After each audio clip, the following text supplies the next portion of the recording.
I was watching this TED Talk a couple years ago, and the gentleman said, you know, when you're battling mental health issues, you're part of the largest club in the world, but yet you feel like you're the only one. And that stuck with me because that's 100% accurate.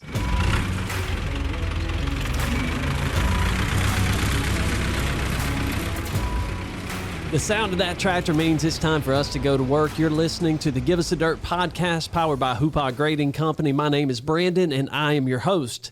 We've got a treat today. As many of you know, we talked about May being a focus on mental health awareness, and we are, over the next few weeks, we're going to be sharing some stories, some experience with you that get us thinking about mental health and the importance of being able to share what we're going through and to talk about it and just acknowledge that it's real and that it's impacting all of us in some way. So I want to introduce a friend of mine that's back in the studio. This is your second time now, but we've got, today we've got a remarkable guest joining us, one who not only embodies resilience, but advocates tirelessly for those struggling with mental health challenges. When our guest, Chris Shear, isn't climbing Mount Kilimanjaro or Half Dome, he's using his expertise in media and technology as a partner at Wheelhouse Media, an award-winning video production company based right here in Charlotte, North Carolina. From high-definition video to motion design and animation, they are the go-to for cutting-edge visual storytelling. A little plug for Willhouse there. Appreciate that. But Chris's passion extends beyond the screen. As Director of Team Wheelhouse, a nonprofit organization, he's on a mission to transform lives by leveraging the power of cars as a conduit for mental health support. Born from his love for racing and his own personal battles with mental health, Team Wheelhouse is offering hope in a world quieted by stigma. Through Team Wheelhouse's collaboration with HGC, Chris aims to provide training and tools to those in need, a testament to his belief that cars can be more than just vehicles. They can be instruments of healing, companions in hardship, and pathways to hope. Chris is here today sharing his story because he wants others who may be facing something similar to know that they are not alone. His story is a testament to the quiet strength found in sharing our struggles and supporting one another. Chris, welcome to the Give Us a Dirt podcast. I appreciate it. What an intro. Yeah, how about that? There was a lot to unpack there. First, I want to go straight to you climbing Mount Kilimanjaro. Did you do that? Yeah, we did it a few years ago, which kind of was the leading point to where we're at now. So we'll be doing... Is that when you first realized that your mental health was an issue? No, that was a lot of clarity, actually. Really? So Kilimanjaro came at a pretty big turning point in my life where my brother was diagnosed with cancer, was given 6 months to live, and we were debating if we were going to go on the trip or not. You know, fortunately, we found some experimental treatments. He's 2.5 years remission, which is awesome. Awesome. But, you know, when you're at altitude and you're trying to push through something that you don't think is possible, and you think about your brother battling chemo and cancer, it's like, well, if he can do that, I can do this. Isn't that something how opportunity experiences like that can actually be clarifying? Mm-hmm. Like it can clear your mind. It can help you refocus. Was your brother supposed to make that trip with you? No. It was one of those, though, that when he started getting sick, it was like, okay, I don't want to be halfway around the world if something happens. So we were debating if we were going to go, and he was telling me we had to go, and I'm glad we did. Yeah. So we talked about, I threw in a little plug for Wheelhouse Media in there. You guys have an amazing team, and if you're listening and you need anything in the video production space, you need to be reaching out to Wheelhouse Media. You're a partner in that, but Team Wheelhouse, that's separate, right? That's your baby. Yeah, that's our foundation arm. When did you start that? During COVID. So our foundation was originally formed to kind of help other foundations produce higher quality video. You know, in the nonprofit space, there's usually not a lot of budget. So we're trying to use our expertise in video production to give them a leg up in their productions. And then during COVID, who was leading our foundation at the time left. And so we refiled, kind of focusing on changing the stigma around mental health. Instead of letting that foundation kind of go away, I was like, let's continue, you know, offering some sort of service. But I really was passionate of how do we help people.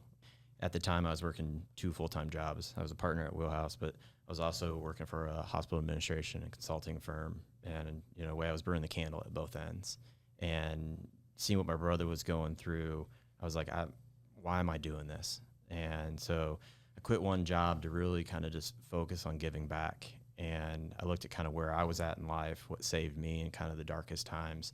And I wanted to be able to offer people that kind of outlet, if you will. So we kind of restructured the foundation to focus on mental health. Chris, let's dive into that. So you talked about your brother. When did your brother get sick? During COVID, so like 2020. And it was diagnosed with cancer?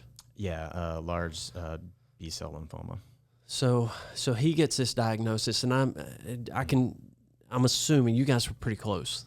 You know, it's one of those, we got a lot closer with his diagnosis and remain closer, which is, you know, looking at something that can be so negative, that was a positive that came out of it. So your relationship actually grew through the diagnosis. Absolutely. So COVID hits, your brother gets a diagnosis. You're working 2 full-time jobs. You're stressed. You're trying to care for him and love him. You're working, trying to provide for your family. You've got a lot going on. It starts to take a toll on. A toll, but then also a realization of priorities in life, and kind of what I looked at true success being. What do you mean? Tell me about that. I was kind of stuck in the rat race, if you will. You know, I was looking at how do I measure success, and it was, you know, different accomplishments or financial goals and things I wanted to do by a certain point in life. And I kind of looked at it, if I was in my brother's shoes, what am I doing wrong? What would I really prioritize? And everything shifted from not only priorities, but how I even looked at success. And that kind of led me to just take a real deep look into what I do. And I was like, I've got to change my focus. I got to change my direction and what I want to leave this world with. Did all that come from your brother's diagnosis? Were you already struggling with prioritizing and being able to really identify a purpose? Because what you're talking about, you know, that's huge, and I want to dig into that a little bit more. But you had a very clear definition of success in your head, and it sounds like it was all about your career. Mm-hmm. Career and accomplishments. I mean, it was going to kind of taking a little back in history. I was always told, even by teachers, that, you know, I just be prepared. I'm not going to make it to college. I'm not going to be successful. And I set out to prove them wrong.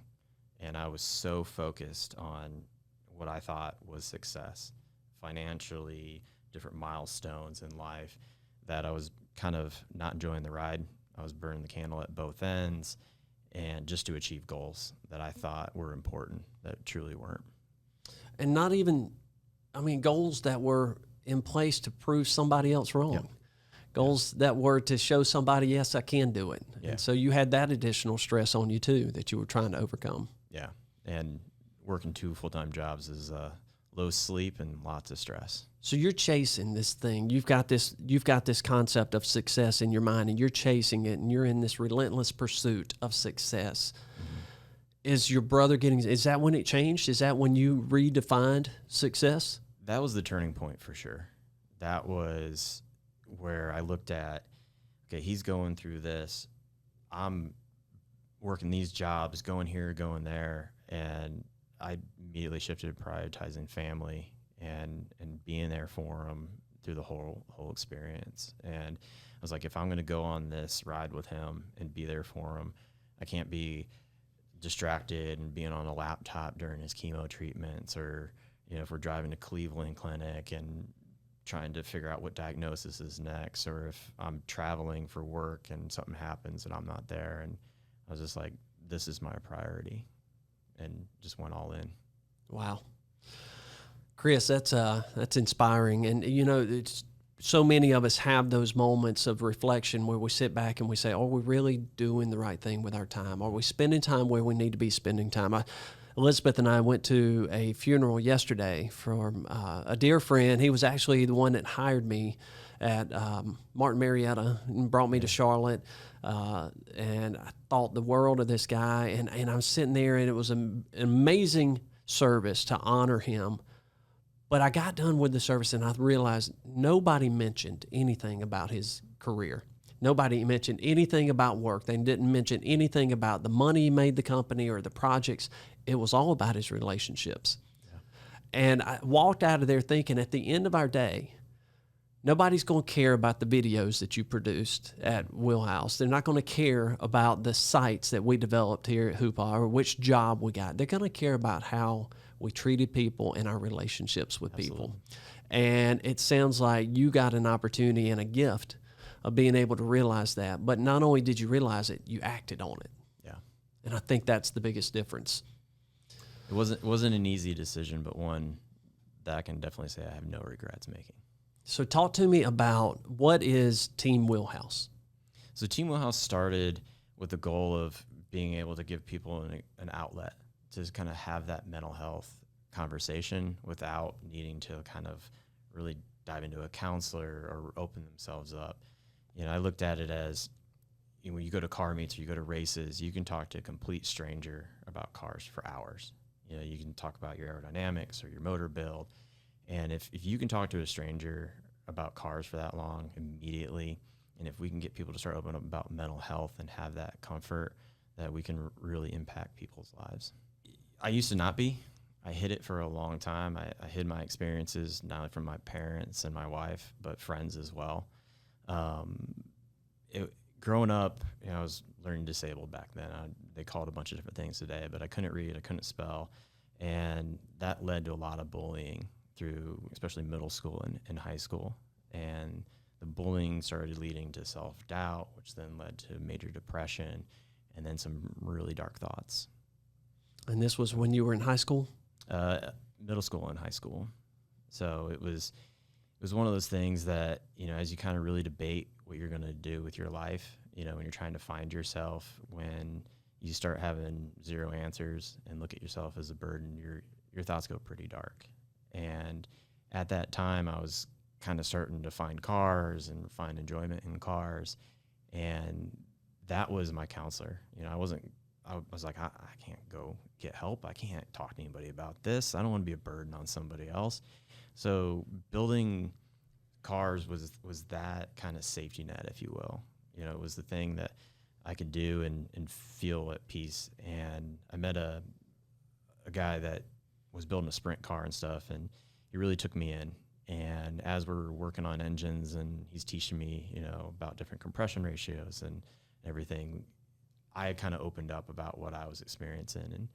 And he was just telling me that just get through now, life will get better. And I didn't have a lot of kind of confidence in that, but he kept, you know, telling me that it gets better, and he was showing me how and why, and it saved me. It truly saved my life working on cars.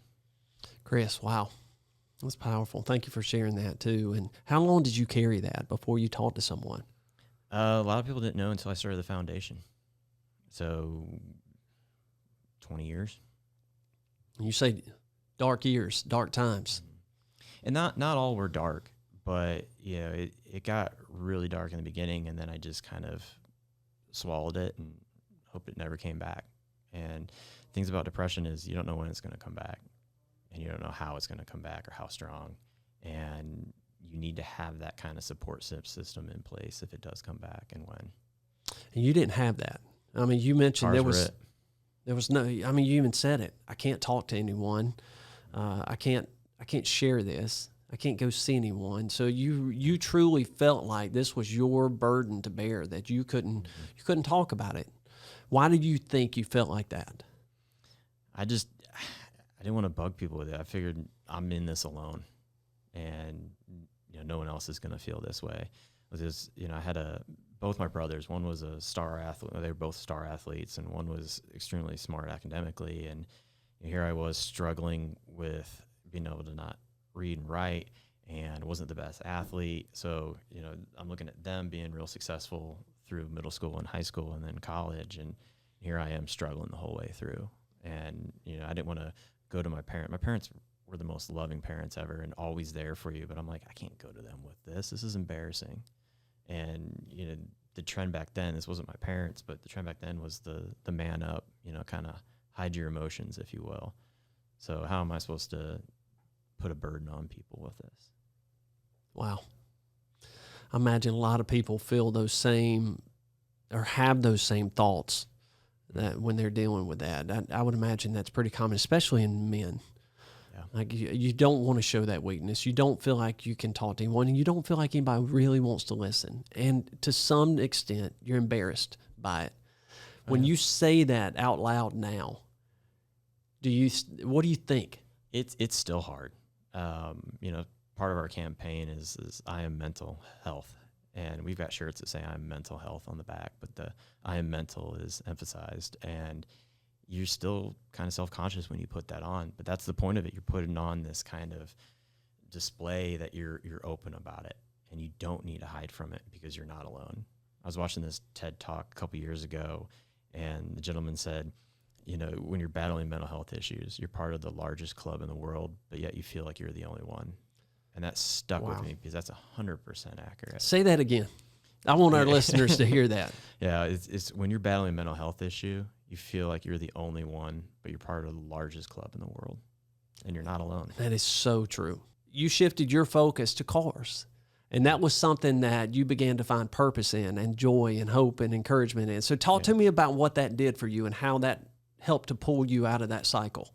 Well, it's something I learned, when you build your first motor, it usually doesn't go to plan. You're learning things. But the thing about when you're building a race car or any car for that matter is you find something, you work on it, you fix it, and if it messes up, you can fix it again. It doesn't have to be perfect all the time, and it's not going to be. So that car very quickly became a symbol of kind of what I was going through. I'd work on this motor, we'd turn the boost up too much and blew the head gasket, and next time we bent a valve and threw a rod. All these things you can look at as this traumatic, like it's over, but it's not. It's just a step in the progress to create the ultimate race car. That's you can change wings and stuff, and you can figure out your slip angles, but it's all trial and error. And that's kind of the mental health journey is finding what works for you, because not everybody's the same. Just like every car is not the same. Wow. And you realized you were pretty good at it too, didn't you? I'm still learning. Yeah. But I find enjoyment in it for sure. Oh, that's great, Chris. Yeah. So what does success look like for you today? Helping others, being there, being accountable. And, I look at it as doing what I say I'm going to do. So, we use a car kind of as the vehicle for the conversation. And we've got signatures on the hood, and we've got I am mental, and we've got call 988 on the side of it, because 988 is our race number. And, as I kind of talk to these people about my experience, without a doubt, everybody has some story, whether it's about them personally or about a brother or a cousin or a mom and dad. Everyone has some sort of story, and it kind of comes out in those conversations, and it's people that you would never expect. And I'll tell you, it doesn't matter how, successful you are in business or in the community, or if you're a child, like everybody's going through something. Isn't that something though? Everybody's sitting there dealing with the same feelings that you were dealing with, but all that it took was hearing you talk about your experience. And then they felt safe. Then they felt like, hey, man, I've got a similar experience. Let me tell you about mine. Yeah, it's lowering that guard. It's bringing down that kind of protective barrier, and you're putting yourself out there in a way that people can't ignore it. Why are we? And I'm gonna say we. I'm not gonna say people. Why are we so afraid to talk about these things, Chris? I honestly don't know. But me, it's kind of like you're showing this weak part of you. It's looked at as weak, and I tell people, when you share your story or you go get help, that's a sign of strength. And it has to be, the whole way people look at mental health has to be shifted. And there's a big campaign that mental health is health, because I can't tell you how many times I've been nervous or had anxiety and stuff build up where I'm literally sick to my stomach. And I know a lot of other people feel the same way. And that's that mental health component impacting your health. And, I tell people too, it's like if you break your arm, you got a cast, right? And people sign your cast. But if you tell somebody that you're battling a mental health condition, they kind of shy away from you. And it's time that we stop looking at it as a difference and just look at it as like, come on, I'm here to help you. It's not going away. No, it's getting worse right now. In what ways? We're seeing statistically a lot more people trending towards higher depression rates, anxiety rates. And, you look at social media influences and this stress, especially after COVID and child development, like it's not going anywhere. Yeah. Yeah, it's almost one of these, I don't know to say disease or illness or health. It's just one of these things that we've got to learn to deal with now. Mm-hmm. It's not like we're out there trying to find a cure for mental health. We're trying to figure out how do we incorporate best practices and tools into our life so that we can deal with it. It's knowing what to do when something arises. And that's one of the great things about like QPR training. Think of it as CPR but for mental health. Is if somebody comes to you, how do you react? And the overarching thing is just being there for somebody. But that program teaches you the necessary steps, when to escalate and how to really talk to the person. But the biggest thing is just be open, listen to people. And it's, they're coming to you in a time that they don't really want to share, but they're asking for help. Be there for them. Chris, talk to me about the QPR a little bit and what that means, because I'm sure a lot of people would feel ill-equipped to be able to handle some of these conversations. If someone came to me and just poured it out, I would do my best to love on them and listen, but they may need help that I can't provide. So how do you deal with that? And that's the best part about that training is kind of like, okay, if I were to come to you and say, I'm struggling with this, and this, it's how do you listen to that person, understand when to escalate it, when to ask for help, how to deal with that person if they are in crisis. Do you hang up the phone with them and call somebody? Do you leave them alone? Like when do you feel comfortable with these certain aspects? Because some people in their darkest time are looking for any reach that they can, and just being there for them, but understanding how to be there in the right terminology and the right things to say can save their life. Yeah. Wow. And when you say that, I mean, I got chills just thinking about it. It's literally life-saving. Mm-hmm. Yeah. I mean, some of these folks, when they get to that point, they're on the brink. Yeah. And you don't know when it's going to come. And, I think that's the thing to walk away with is it's not like you're just constantly on the same level. And there's this video I saw of a bunch of men the day before they took their own life. And it was happy playing with the kids. And they woke up feeling different the next day. And it hits you at the core, because it's like you want to be there for them. You want to have some sort of connection to them. They can feel comfortable reaching out and know that it gets better. And it's like we have to make a change. Chris, how do we do that? You think about our industry, think about construction, your own job sites, you're around men and women all day long that you're working with. These are tough people, right? They're very private people, very prideful people. Like all of us in construction, this is not normal for us. This is not comfortable for us. How do you encourage someone that sees a teammate that may be dealing with something, and you see it and you feel it? What do you do? How do you approach that team member? Ask if they're okay. It's that simple? Genuinely. I mean, it's one of those, like, if you go to your colleague or your friend and you doing okay? And really mean it. Yeah, I'm okay. I'm okay. Check in. That's where you kind of don't press, but press a little bit. Right. If that makes sense.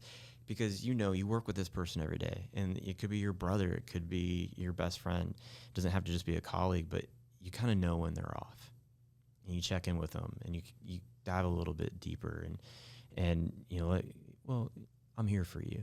Seriously, I'm here for you. Give me a call. I'm here for you if you want to chat. Yeah, and let them know that they can. And it's worth pressing a little bit in those situations. The last thing you want to do is to have someone, like in the videos that you talked about, and know the day before I could have pressed a little bit. I could have asked. I knew something was off. Yeah. Which you can't carry that burden and that responsibility, but we can help, and we do know. You can sense when something's off, and we have to ask those questions. Yeah. And two, I think the other thing to know is it's not all just depression and dark thoughts. There's other aspects that can lead to things. It's anxiety, it's OCD, it could be bipolar. There's a lot of things out there that kind of lead one thing to the other, and just knowing how to deal with those situations for yourself and for others is impactful. Chris, I don't know how to deal with those situations. I don't know how to deal with someone that's considering taking their own life or OCD. But I think what I'm hearing from you is that sometimes just being an ear, sometimes just being willing to listen. See, I'm not a counselor, I'm not formally trained, but I can tell you being there for people is a huge impact. Is there healing in someone just being able to talk about it? There is. And that's the thing, like, just talk with who you're comfortable with. Don't hold that burden. You talk about the construction industry and everything. No one wants to share. Yeah. And especially in the stressful careers of construction and all the stresses that are in the field. It's like when do you're on this machine or you're moving here, and it's a very well orchestrated dance that you've got going on, but it's at lunch, it's when you're doing your morning stretches that you guys do or your safety checks, there's opportunity just to, you doing all right? Yeah. And that can make all the difference in someone's life. Again, going back to what's so powerful about your story is it opens a door. It makes it okay. And I think the more that we can do that and share our own experiences with mental health, the easier it is for someone to open up to you and talk to you. It makes it normal. Yeah. Are we getting there? There's been a big change. And I see it especially in some of the younger groups that I talk with and we bring the car to, they're immediately open to the conversation. Where if we go to some of the racetracks and we go to some of the car shows, it's what's that? I mean, they kind of like just shy away. And then, it's kind of like when no one's around, somebody comes up and has a conversation with you. You can kind of see what generations are more open to have the conversation than others. That's so cool. I mean, the car is really just a way for you to have a conversation. Yeah, it's a conversation starter. It breaks the ice. The car was what got you out of what you were going through or helped you find an outlet and purpose. Yeah. And so that gives you an opportunity to have a conversation with someone. Well, what is this? Why are we doing this? Yeah, the car became, something that was the icebreaker just to have a car conversation, right? But then, right now we're doing signatures on the hood. And we've got everything from NASCAR and IndyCar drivers that have signed the hood down to elementary school kids. And it's a symbol is kind of like we're all in this together. We're all on the same page. It doesn't matter who you are. But people come up and like, what are all the signatures? And that's that kind of conversation starter. And when they start seeing all these signatures, they realize that this is their team, that we're all in this together. And then they were like, what's 988? Why'd you choose such a high race number? Well, that's the emergency number for mental health, like 911.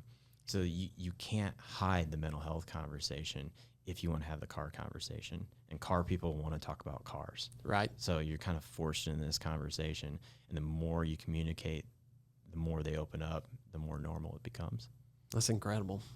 So we'll put that in our in the comments too. 988 is the number to call. And you can always do that. You don't have to feel like you have to help fix someone that's going through that or fix their situation or walk them through it. There are resources out there that you can direct people to. Absolutely. 988 is probably the easiest one, but there are hundreds of other resources out there available to people that are struggling with mental health. And I encourage people to take a self-assessment. If you're not willing to go talk with a counselor and just kind of do an assessment that way, there's organizations like Mental Health America that have a screening, and you can just click through on the website and it kind of does an overall analysis based off the answers you give, and that can kind of help you and guide you into what direction you need to go. And Team Wheelhouse does that. I mean, you're dealing with people all the time that you get them to share their story, but then you also help direct them to resources. Yeah, we have a resource page that's growing and growing on our website that's kind of taking like Mental Health America resources and other resources around the web and different stories and putting them into one page so that you can kind of dive in and say, okay, I think I'm feeling this way. You can go do an assessment, or I'm feeling alone, and you can see this full list of individuals that are sharing the same experience that you're going through. Yeah.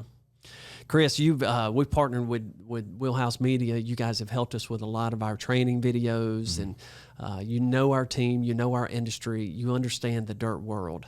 Yeah. What advice would you give to those that are listening to your story right now and still feeling embarrassed, still feeling like this is theirs to deal with alone, unwilling to talk, what do you say to them? Open the conversation now.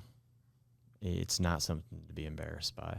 I mean, I hid it for a long time, and it's just taken that weight off my shoulder once I started to share. And it doesn't always have to be a counselor. You know, it could be a friend, it could be your loved one. Just start talking with people, and because that burden isn't just yours. You know, open up that conversation, and it gets easier. And start a conversation with a counselor. You know, you don't have to be going through something major, but to establish that relationship with somebody formerly trained on how to, you know, de-escalate or deal with certain scenarios. If you have that conversation with somebody and you have that comfort with somebody to start, when you truly need it, you'll have that outlet. And, you know, I think of it as kind of like you got your family physician. You know, you don't know when you're going to get a cold. Well, if you already have that relationship with your family physician, you know who to call and when. You're not digging through Google search ads and everything else to figure out who to call. Yeah.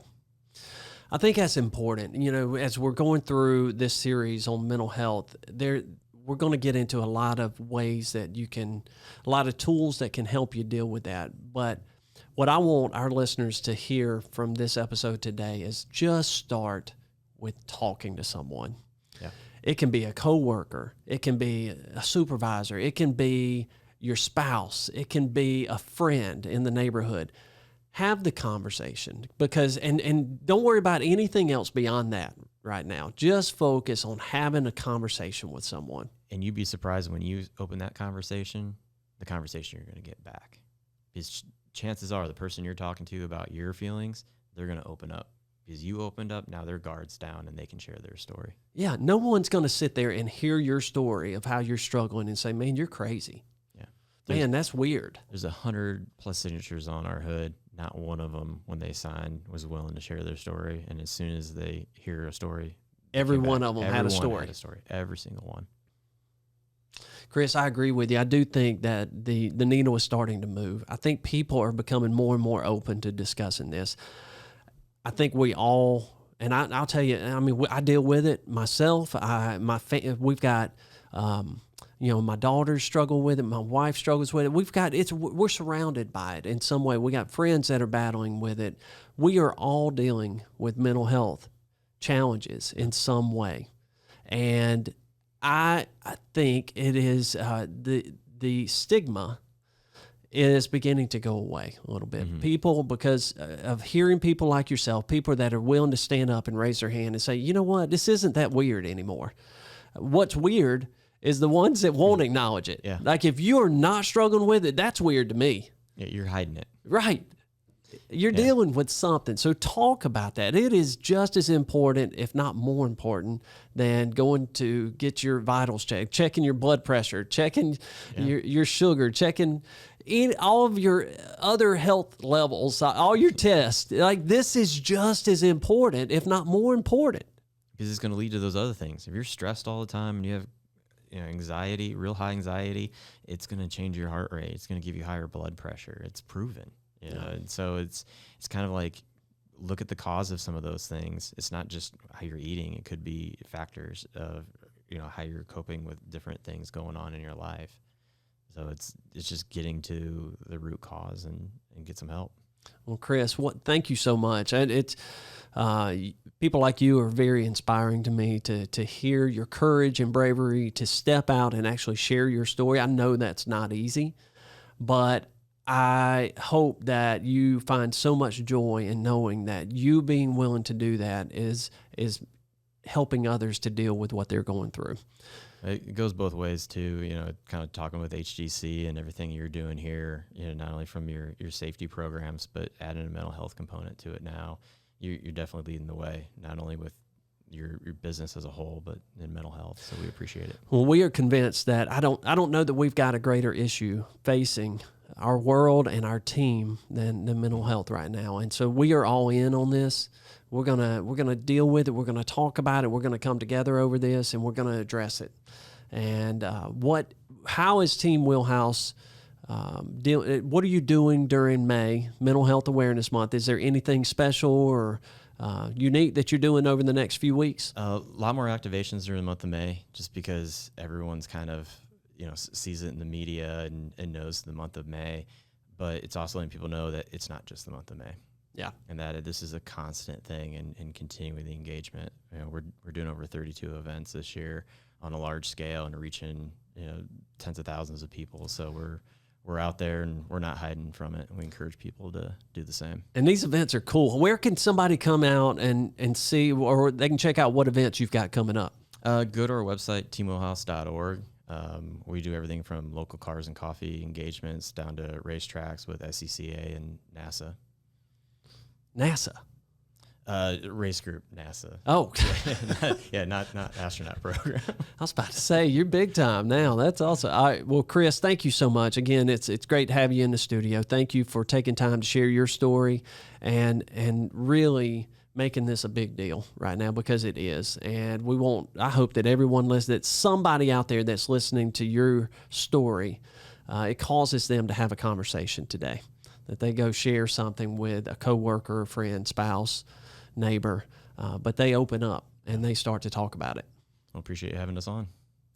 Thank you for digging in with us on this episode of Give Us the Dirt, powered by HGC. If you liked what you heard, make sure you leave us a rating and a review, and subscribe now on our Apple, Spotify, or YouTube channels so you never miss an episode. To share feedback or suggest our next guest, visit our website at giveusthedirtpodcast.com.